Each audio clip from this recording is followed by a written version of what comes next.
Tu aimes les histoires pleines d'aventures et de suspense? Alors accroche bien ta ceinture, car on va plonger dans le tour du monde en 80 jours.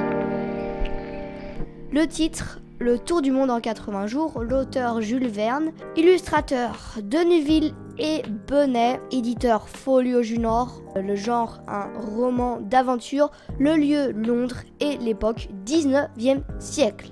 Les personnages principaux, Phileas Fogg accompagné de son domestique Jean Passepartout. Résumé de l'histoire. Phileas Fogg parie beaucoup d'argent qu'il peut faire le tour du monde en 80 jours avec Jean Passepartout. Il traverse plusieurs pays et rencontre plein de dangers.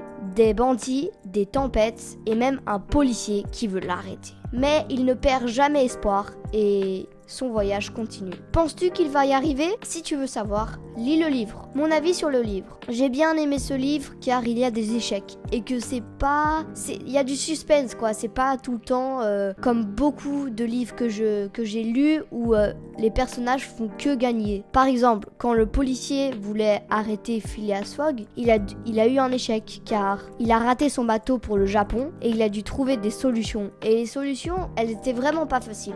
Donc ouais.